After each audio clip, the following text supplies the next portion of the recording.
আসসালামু আলাইকুম। আমার আজকের এপিসোডটি দেখার জন্য সবাইকে স্বাগত জানাচ্ছি।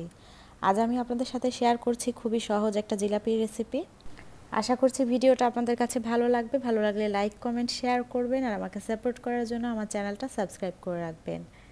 সাবস্ক্রাইব করার পর পাশে থাকা বেল আইকনটা প্রেস করে অল বাটন সিলেক্ট করে দেবেন। এতে করে আমি ভিডিও দিলে সেই ভিডিওগুলো আপনাদের কাছে যাবে, আপনারা ভিডিওগুলো দেখতে পারবেন। ভিডিওটা না টেনে দেখার জন্য সবার কাছে অনুরোধ রইল। চলুন তাহলে জিলাপির এই সহজ রেসিপিটা দেখে নেওয়া যাক। আমি আজকে এখানে জিলাপি তৈরি করার জন্য নিয়ে নিচ্ছি 1 কাপ ময়দা। ময়দার সাথে আমি এখানে অ্যাড করছি 3 টেবিল চামচ পরিমাণ কর্নফ্লাওয়ার। 3 টেবিল চামচ পরিমাণ কর্নফ্লাওয়ার দেওয়ার পর এর মাঝে আমি দিচ্ছি আধা চা চামচের চাইতেও একটু কম পরিমাণের বেকিং সোডা। আমি কিন্তু বেকিং সোডাটা নিয়েছি, বেকিং পাউডার না। 1 চা চামচের প্রায় 3 ভাগের 1 ভাগ পরিমাণ বেকিং সোডা আমি নিয়ে নিলাম। তারপর এর সাথে দিয়ে দিচ্ছি 4 টেবিল চামচ পরিমাণ টক দই। এখানে টক দইটা দিতে হবে, আর আমার কাছে মিষ্টি দইটা ছিল। এই দইতে আসলে মিষ্টির পরিমাণ খুবই কম, টকের পরিমাণই বেশি, তাই এটাকে টক দই বলা যায়। কালার দেখে অনেকে ভাবতে পারেন যে এটা মিষ্টির দই, আসলে এটা খুবই হালকা একটা মিষ্টি। দইটা অবশ্যই এখানে ফেটে দিতে হবে, তাহলে আর এটা দলা পেকে যাবে না। তারপর এর মাঝে দিয়ে দিলাম 3-4 ফোঁটা ফুড কালার। আমি এখানে অরেঞ্জ ফুড কালারটা নিয়েছি, আপনারা চাইলে জর্দা রঙও ব্যবহার করতে পারবেন 1 চিমটি পরিমাণ।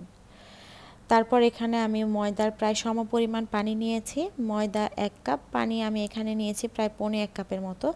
তারপর সব কিছুকে খুব ভালোভাবে একটা হ্যান্ড উইস্কের সাহায্যে মিক্স করে একটা ব্যাটার তৈরি করে নিলাম। আর এটাকে এখন আমি একটু ঢেকে একটা সাইডে রেখে দিচ্ছি।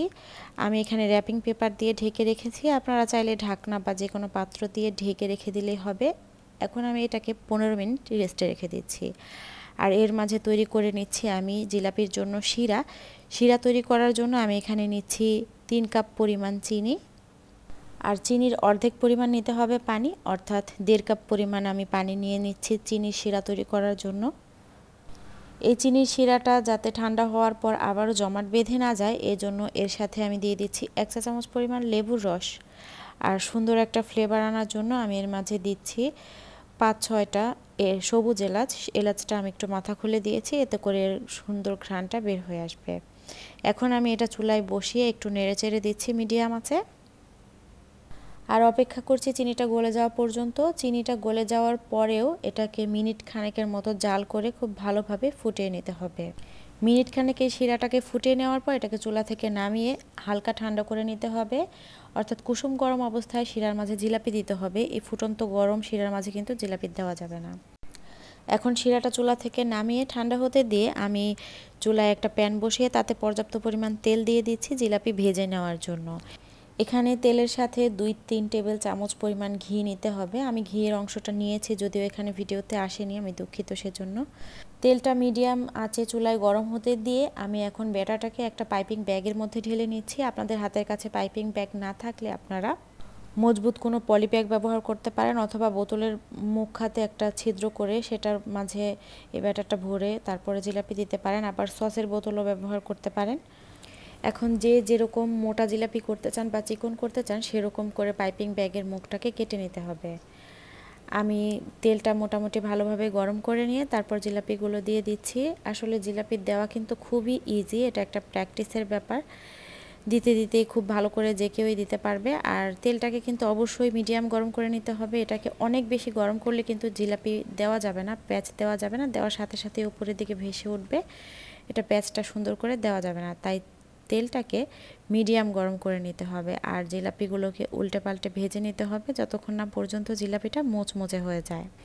জিলাপি ভাজা হয়েছে কিনা এটা আপনারা চামচ বা স্প্যাচুলা দিয়ে একটু টাচ করলেই বুঝতে পারবেন। এটা যদি বেশ শব্দ হয় তাহলে বুঝতে পারবেন জিলাপিটা ভাজা হয়ে গিয়েছে, মোচমোচে হয়ে। 2টা পাশ উল্টে পাল্টে ভেজে নেওয়ার পরে এটাকে তেল থেকে তুলে আমি শিরার মাঝে দিয়ে দিলাম।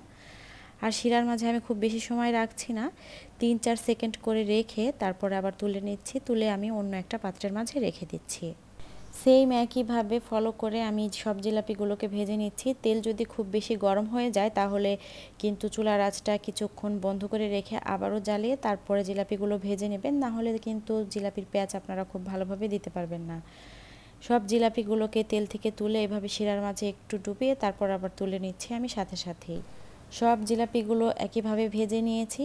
আর তারপরে আমি একটু ডেকোরেশনের জন্য এখানে জিলাপির উপরে সামান্য পরিমাণ গ্রেট করা পেস্তা বাদাম ছড়িয়ে দিচ্ছি। এটা শুধুমাত্রই দেখার সৌন্দর্যের জন্য, আর কোনো কারণ নেই। আপনারা চাইলে দিতে পারেন, আবার নাও দিতে পারেন। যারা জিলাপিটা তৈরি করবেন তাদের জন্য একটা কথা না বললেই নয়, এই জিলাপিটা কিন্তু খেতে খুব মজাদার। এটা ভাজার সাথে সাথেই খেতে গরম গরম বেশি মজা লাগে।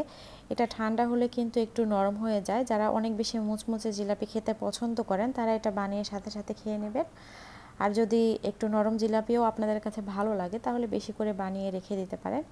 তবে আমি বলবো এটা পরিমাণে অল্প বানিয়ে সাথে সাথে খেয়ে নেওয়াই ভালো, সাথে সাথে খেতে এটার টেস্টটা বেশি পাওয়া যায়। আশা করছি ভিডিওটা আপনাদের কাছে ভালো লেগেছে। ভালো লাগলে লাইক, কমেন্ট, শেয়ার করবেন। আর আমার ভিডিওগুলো ফেসবুক পেজে দেখতে চাইলে ডেসক্রিপশন বক্সের দেওয়া লিঙ্ক থেকে আমার ফেসবুক পেজটায় গিয়ে কিন্তু আপনারা একটা লাইক দিয়ে ফলো করতে পারেন। এতক্ষণ আমার ভিডিওটা দেখার জন্য অসংখ্য ধন্যবাদ। আমার আজকের ভিডিওটা এখানেই শেষ করছি। দেখা হবে ইনশাআল্লাহ পরবর্তী এপিসোডে অন্য কোনো আয়োজন নিয়ে। সে পর্যন্ত ভালো থাকবেন সবাই, আমাদের জন্য দোয়া করবেন। আল্লাহ হাফেজ।